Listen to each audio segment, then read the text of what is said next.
Welcome to Fujoshi Trash Talk, the show where we're all a Twitter about all things BL. My name is Stacy. I am the host of this show. I am joined today by my usual co-hosts. I have Tara over here on the right of me. Hi. And I have Jen over, I don't know if it's right or left, which direction is, but over in Japan. Hi! And today we are going to talk about Twittering Birds Never Fly, Saezuru tori wa habatakanai. This is a series by the author Ko Yoneda. It's a sequel to two previous one-shots that she produced. The two one-shots are printed in volume one at the beginning and one at the end. And the series has been going on since 2011. It currently has 8 volumes in Japanese and 7 in English, published by June Manga. There's also a planned film trilogy. The first one was released in 2020. The second two have still not been announced, possibly COVID delayed. But that first film was released US DVD Blu-ray by Sentai Filmworks and is also available streaming on High Dive. So the premise of the series involves Yakuza. Yes. It's about Yakuza and the dark world of Yakuza. And I am pretty sure that most Yakuza are not quite as gay as this manga makes them out to be. Well, it is a BL, so generally any subject that they go over is going to be gayer in the series than it is in real life. But I'm pretty sure it's a relatively accurate depiction of how fucked up Yakuza are. I can grant you that. And pretty good accurate depiction of how they're making money today. Yeah, it's definitely not a series that glamorizes Yakuza. It's not, because some might be like, oh, this is a cool thing that you might want to do. It's like, no, this is pretty fucked up.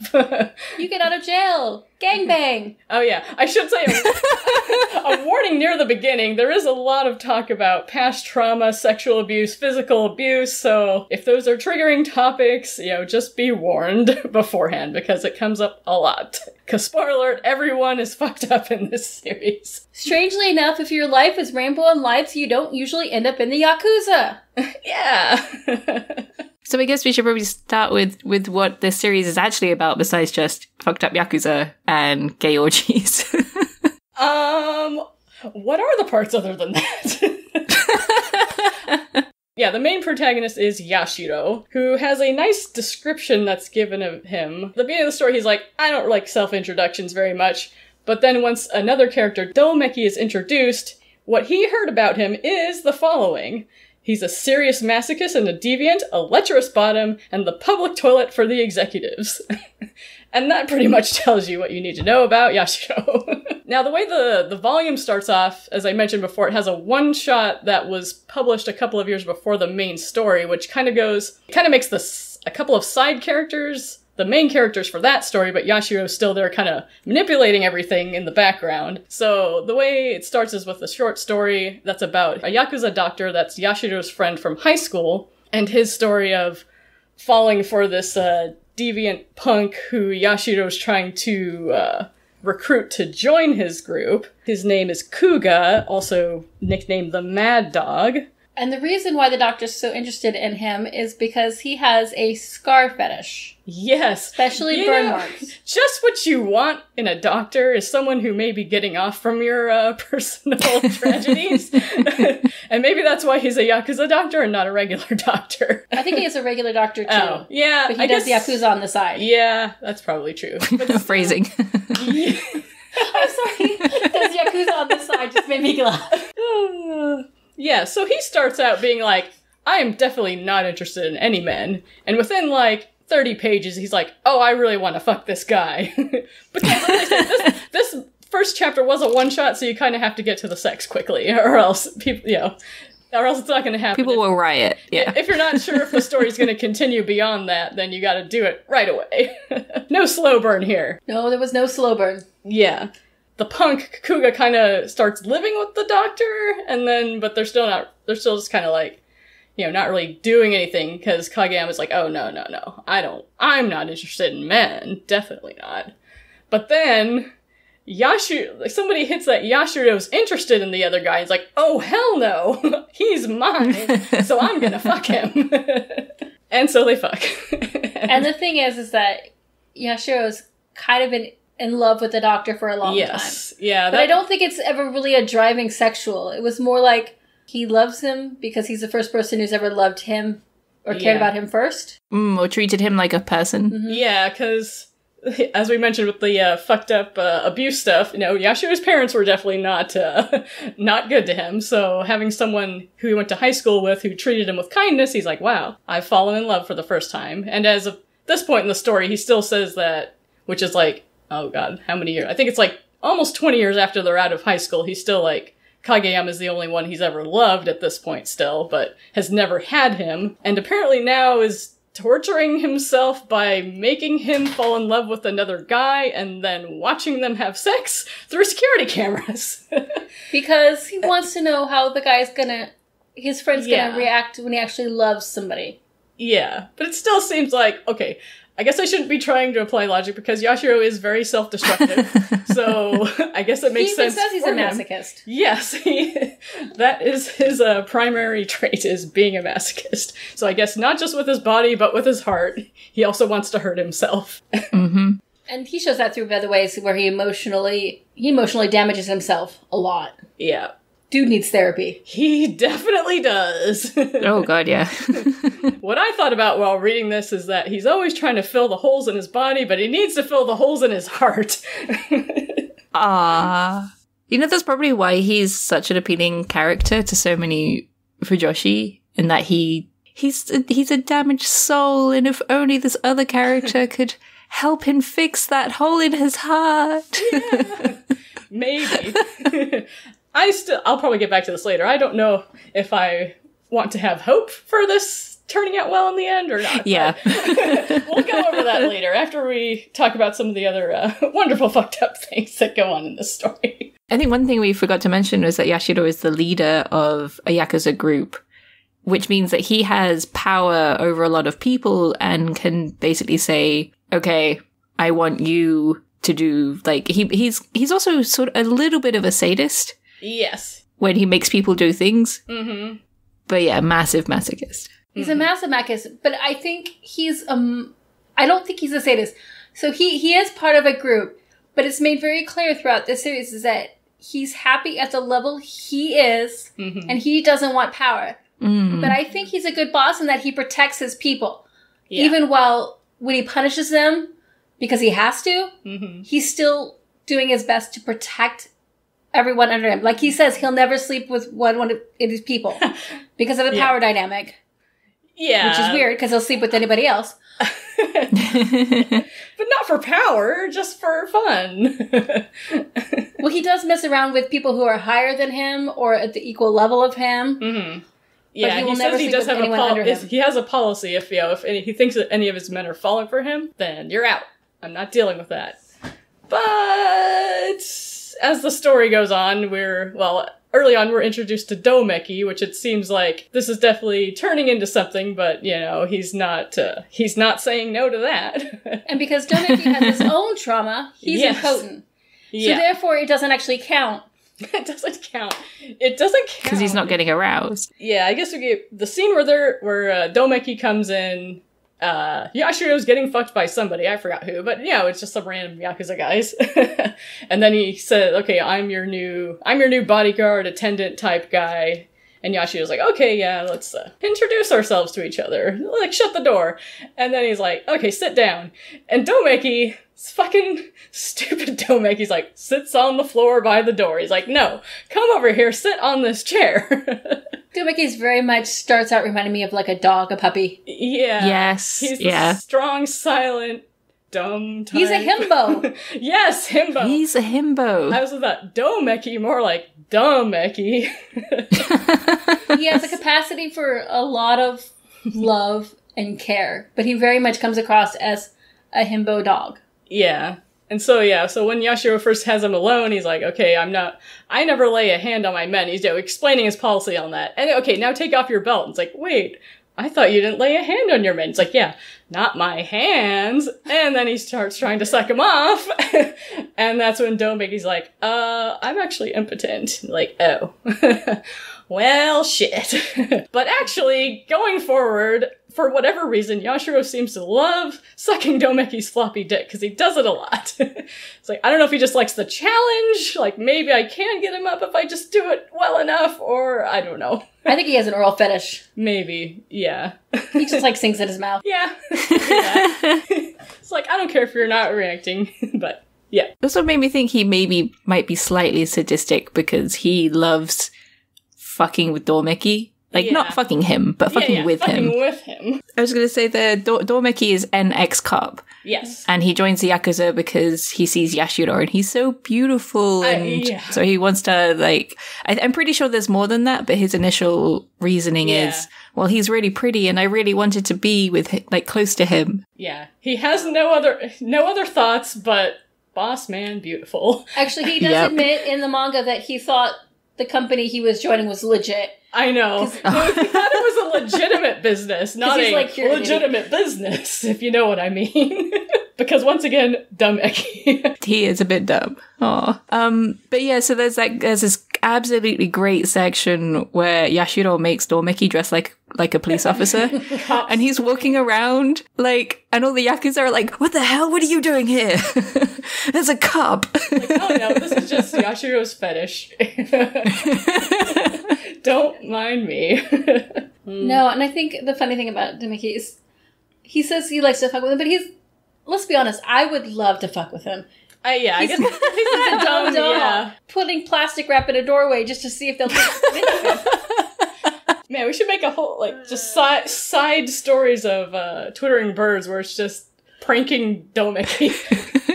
If that doesn't exist, it should. Putting peanut butter on, like, the top of his mouth, so he, like, bah, bah. So you're really treating him like a dog there. Yeah. But, I mean, it's not even just Domeki. That kind of a character that's both naive and a little bit too trusting, almost always in every series, somebody has to play a prank or, like, that's just part of it because it's so much fun. Mm-hmm. I looked in my notes. I have another example of dumb Eki because of. I've heard that because that was my main source of comedy in this rather dark series. So I wrote down several things where Yashiro said, "I'd like a giant limp sausage without skin for breakfast," and Domeki's like, "Okay, I'll go buy one for you." It's like, no, I mean your floppy dick, you dumbass. So. It's interesting how Yashiro joined the Yakuza. Like, he didn't, like...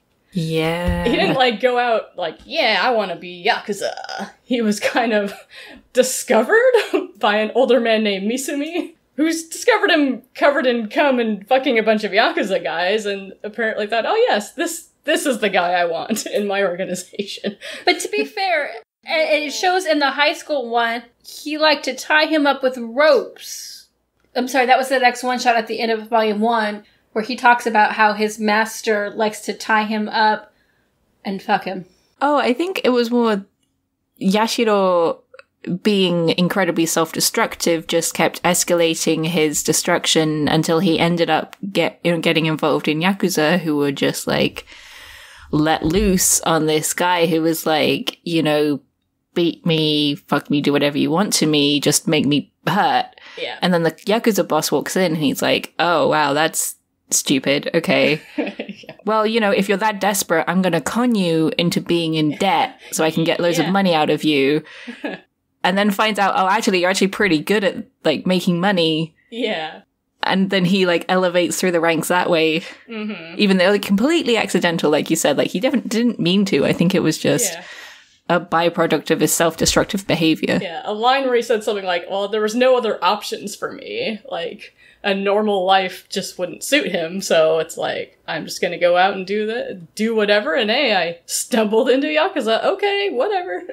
This is suited to me. And this is really based on the trauma of the fact that, spoiler alert, his trauma is that his stepfather abused him sexually for many years until he got too old and then just dropped him. Yep. So not only deal with trauma of the abuse, he dealt with the trauma of outgrowing the abuse. Yeah. There's no help/stop. It's just he got too old. Yeah. So then you have to deal with the fact that you're dumped by your abuser. Yeah. Yeah. Yeah, it's really fucked up. Which leads him to find feeling And he said he was losing himself in pleasure. I didn't care what kind of pleasure. Yeah, he does say, like, when they have, like, the high school flashbacks, he's like, yeah, I'm bisexual, but I kind of prefer men because they hurt me more. Like, the women don't, or they get scared if I try to hurt them. It's like, men will just fuck me and, hurt me a lot, and like, yeah, that's all I want.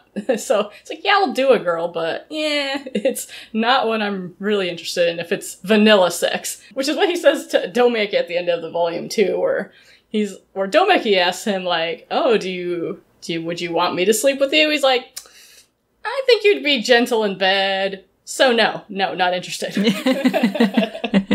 Saying that, I picked up some more volumes after reading the first 2, and there was an obi, like a little cover around one of the earlier volumes of what I'm guessing is a later volume. Oh, yeah. Where Domeki has like a scar down his face. Ooh. And he's like really domineering over Yashiro, and I'm like, ooh, where's this? I want to keep reading until I get to this point. Yes. To see where Domeki turns from just dumb bodyguard to truly going for... I guess they both kind of stumbled into the world of Yakuza now that I think about it. Yeah. From stumbling in, not even knowing that the business he joined was Yakuza, to like truly embracing everything. I mean, yeah, going into volume 2, there is a point where he's truly in the Yakuza when he cuts off his pinky, because that's the point when you really can't go back from.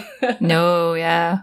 So that's one thing, is that, yeah, we've all we've been talking about is like the really naughty scenes where like there's just very graphic sex and abuse, which is definitely not for some people. But the thing that kept me reading was actually there's a compelling story behind the scenes. Yeah. Or not even behind the scenes, I guess the sex is a side product, and the story is just as important. And you've got this like corruption, internal politics, there's something going on, someone's making power plays, and it's like actual like Yakuza gangster story happening at the same time. And it's like, oh, okay. Yeah. Where's this gonna go? There is actually several problems. So at this point, the big boss, his health is going down. So because they know that he's got a limited time, everyone's setting themselves up to be the one to take over. So at this point, there's a lot of, like Jen said, a lot of movements and backdoor dealings and power and corruption. Phrasing. Okay, there's a lot of backdoor dealings both ways. Yeah. But there is a lot of, and like, because he can make money and he's very pretty, there's quite a few bosses who are after him.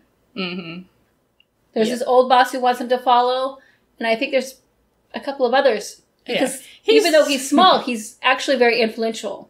And I think the main reason is that he's shown that he's not interested in power. So if they can get him on his side, he's basically a moneymaker who they don't have to worry about. And they can fuck him if they want to, too. Yeah, even when... I did find it amusing the scene where it's like they're having a meeting, and it's like, oh yeah, it's a, or it's like somebody gotten out of prison and they're having a big meeting with everybody, and Yashiro is still sitting there thinking, you know what I could use right now? Nice hard dicking from any and all guys in this room. Yeah, you just see his thought bubbles with just just in his head while he's not paying attention at all. So yeah, the sex and business are very linked for Yashiro. Business and pleasure. So Jin is right. The manipulation and the backdoor dealings are really interesting. And they're well written within the story of a lot of sex. Because even the sex has a point to it. Like, they're quote-unquote fighting with someone, and then they get them alone because they're fighting. and then other people walk in and watch, and as you do. I think that's the appeal of Yashiro, is that he's unabashedly doesn't care if you know. Oh, yeah. Or who does it. Yep. As long as they're hard and treat him rough, he does not care. You can watch, not watch, join, not join. Whatever. I think that's also why he's very influential within the Yakuza, because he can do almost whatever the fuck he wants. And as a result, people who are a lot more like, they don't want people to know that they sleep with guys, or they don't want them to know that they're involved with Yashiro. He now has power over them. Yeah. Or he knows something they don't, and he can be like, well, if you don't do what I say, I'm going to tell everyone. He never uses it, no, but yeah, he's influential because of that. I think whether he uses it or not.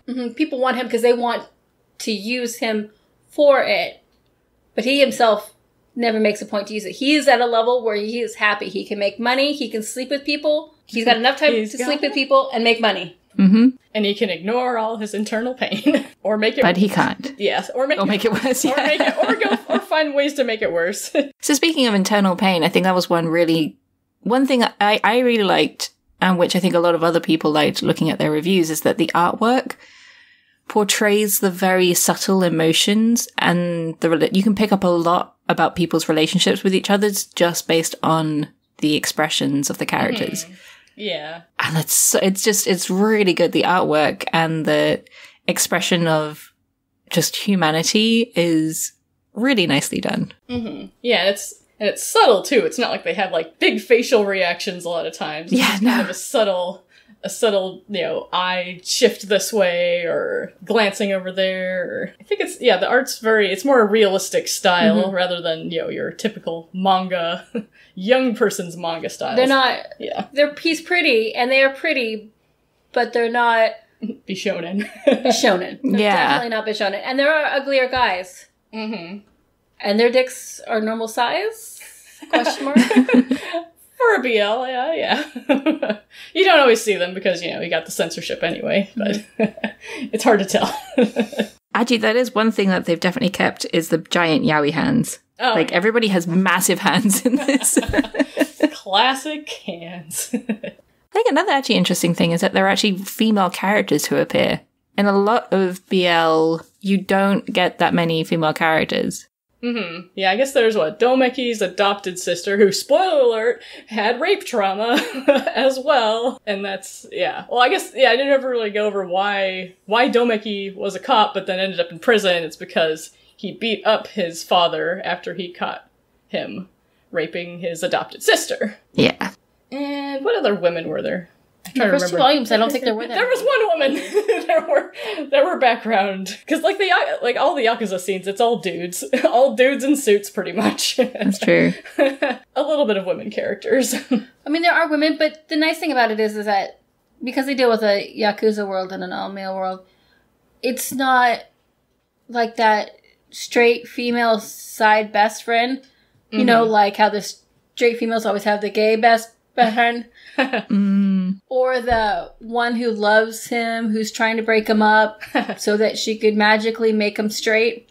Well, his sister does love him too, but she's accepted. I think that won't happen. And Domeki, your typical BL guys, like, I've always liked women, but boss man beautiful, what am I supposed to do? If I could get hard, I would. Though there is one point where he hints that he might be able to get hard, so I don't know what the circumstances are for that exactly, because he talked about, there was one scene where he and Yashiro were talking, and I forgot how it happened, but Yashiro was like, wanted to hear about Domeki's first time having sex. Yashiro's sitting around in his robe with his sexy legs all out, and Domeki's like, I like people with beautiful legs, and like, the girls I dated in high school were like that. And it's like, so was your first time with one of them? He's like, oh no, my first time was with, when I was in middle school, and the school nurse had her pretty legs out, and she kept crossing and uncrossing her legs while I was looking at her. And then she started touching me, and we started doing stuff, and and then Yashi's like, oh, fuck, that's hot. I'm gonna masturbate while you tell me this story. Well, then the part is he's like, and then she climbed off of me, and I don't remember the rest. Yeah. And then it flashes to Shira going, what do you mean you don't remember the rest? Yeah. So not hearing the rest of that story made Yashiro he was horny and angry. I know you can combine hungry and angry. So was he horngry then? Hungry. He was horngry after not hearing the rest of that story. And then, later there was internal thoughts from Domeki about, like, if I kept going, I might have gotten hard, and I don't think Yashiro would keep me around anymore. So, like, So I wonder does he feel like his impotence could be cured because of this attraction with Yashiro, or what? Maybe he can only get hard with people that he actually cares about? Maybe. So the first 2 volumes, it's not really explained, his thoughts of why he thought I might get hard in that moment, and then that would make Yashiro mad. Although it probably wouldn't make him mad. He'd be like, alright, finally! Finally I can suck a dick that's not floppy.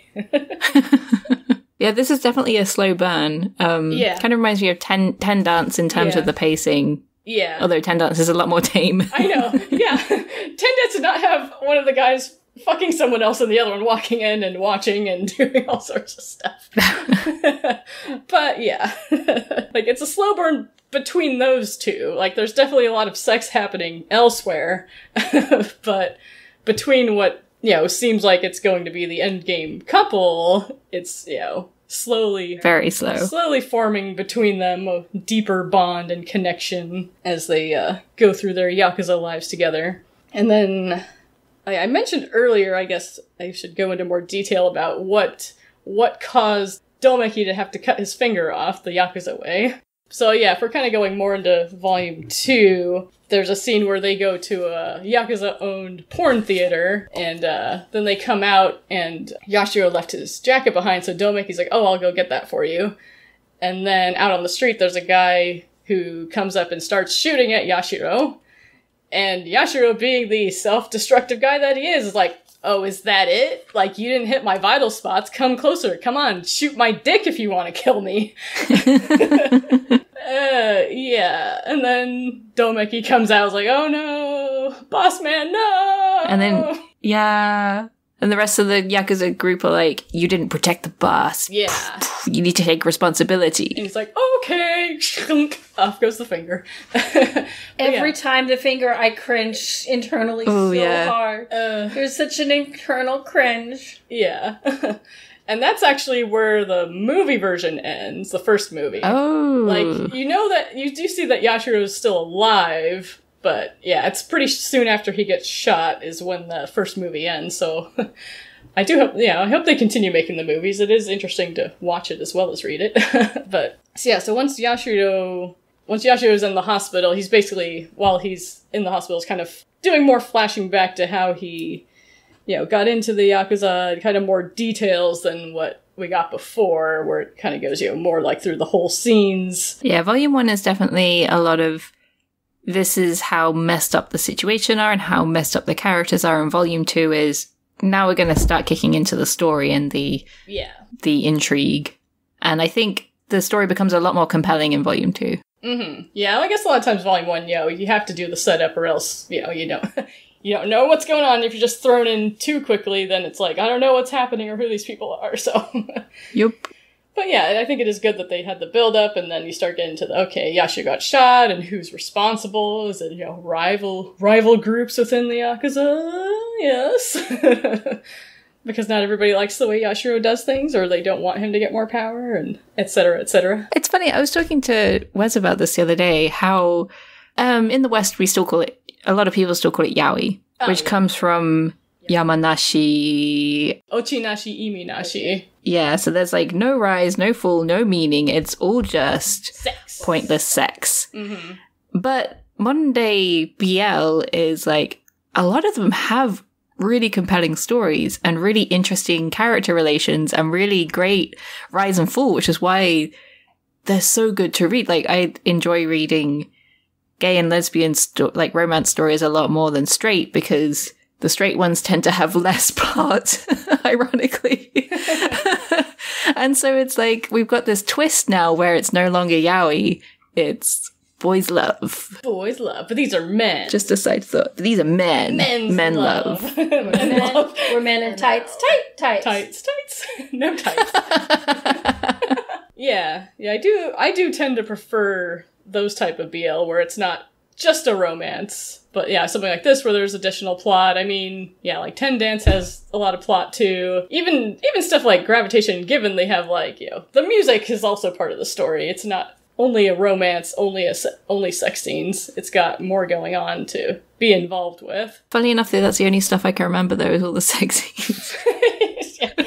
Or maybe that's just the doujinshi. Yeah. Are you thinking of Gravitation Doujinshi? Okay, so on a Maybe. side topic, Yeah. I have a series at home I have to find. It's an older series because I'm old. We're We're all old. yeah. We are old, but we're still young and immature. Yeah. Yes. So I have Allegedly. there was a note at the back of the author. So they had meant for this book to be like a one-shot with just like, boys love with sex and stuff. But it was so popular, they were like, crap, now we have to come up with a plot. I wonder if I've read that. I don't know. I can loan you. The I have note like sounds the first familiar, 3 or 4 but I volumes don't. of it. It's an older series. Okay. It's very cute. I feel like a lot of modern day light novels are like that. Like they'll just write stuff and they go, oh crap, this is popular, now I have to come up with a story. Yeah. But at least something like Twittering Birds, you get the sense there was a story in mind from the beginning and it's not just kind of being thrown in there just because. So that's good, yeah. I am interested to see where it goes after these first couple of volumes. Yeah, I already picked up volume 3. Yeah. I'll probably pick up more. Oh, yeah. So yeah, then I kind of come back to that question I asked near the beginning. Do you think this will end happily? Or is Yashiro just too self-destructive that he's gonna burn out? I think it'll end happily as it can. As in, like, in my hope they will end up together, but they'll still be with Yakuza, they'll still be backstabbing, they'll still be, like, there's no happy ever after with white picket fence. Yeah, yeah. They may end up together. But there's still going to be gunfights, assassination attempts, power plays. I think the ending's going to be tragic. I think one of them's going to die.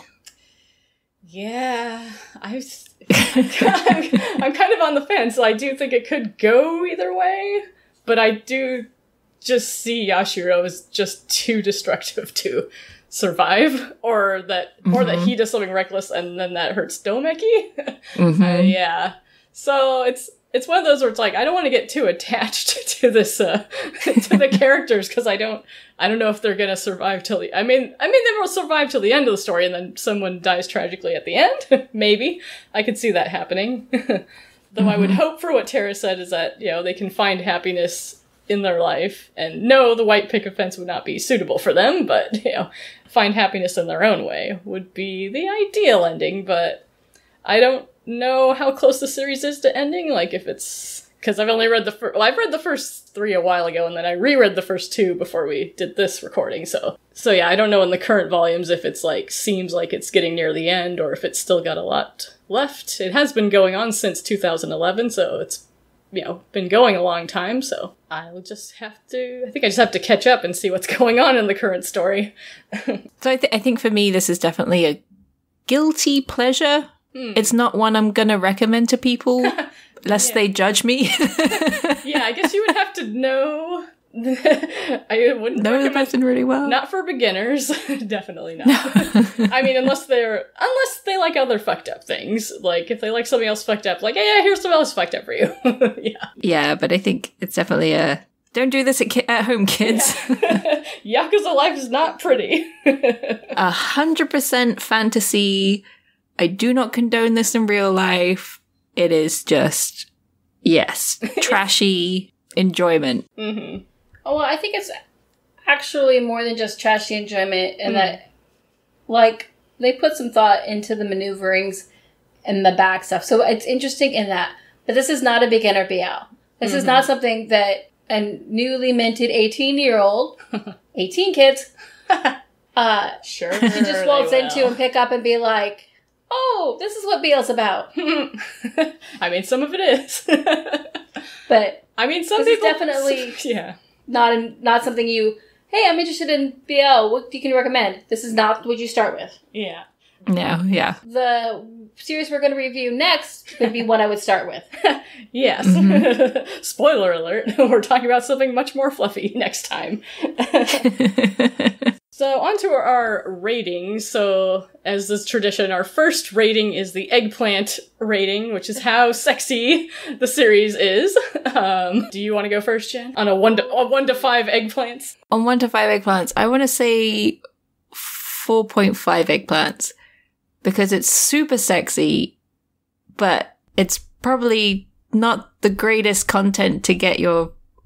I would say get your rocks off on, but we don't have rocks, so... No rocks. Get your pearls off on. Tara, your opinion? I'd probably give it a 4. It's not really explicit. There's a lot of sex, but it's not like they give you, like, X-ray shots and all that level of... That's true. Yeah. There's really just a lot of pictures of butts. Butts. Nice butts. Nice butts. Yeah, I guess it's graphic in the violence, but not in the sex. That's a very good point. Mm-hmm. Yeah, I think... So personally, how I'm taking this is what I find sexy. So even though there's a lot of sex in here, it's not very romantic. So... No. Yeah.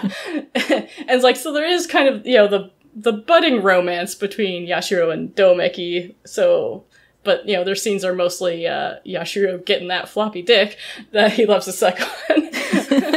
So I think, personally, I give it a 3 for the eggplants. But have hope that maybe in the future, if there's more of a romance going on, that it will feel sexier than just Yashiro getting it from anyone he can find. And then we have our overall rating out of 5 stars or whatever, however many stars you want to give it. Jen, what would you say? I think overall 4. Like, it's enjoyable, it's intriguing, but it's so dark and messed up, and you really have to be in the right mindset to read it and to get any enjoyment out of it. Yeah, definitely. Tara? I would have to agree. I'd probably do a 3 just because it's so dark and I don't know how it's going to end. And I'm really hesitant to say, hey, come enjoy this. Trauma. Trauma for everyone. I'll say it's a 4.5 out of 5 for me. I am intrigued by everything going on. I do see the, potential for even more things going on. But yes, I do have the trepidation of, should I get attached to these characters? I'm not sure. So, again, that will wrap up our review for Twittering Birds Never Fly. If you'd like to listen to more episodes of us or other people that we podcast with, you can go to anniebroscreative.com, or you can also follow us on Twitter at anniebroscreative. We will see you next time. Bye-bye!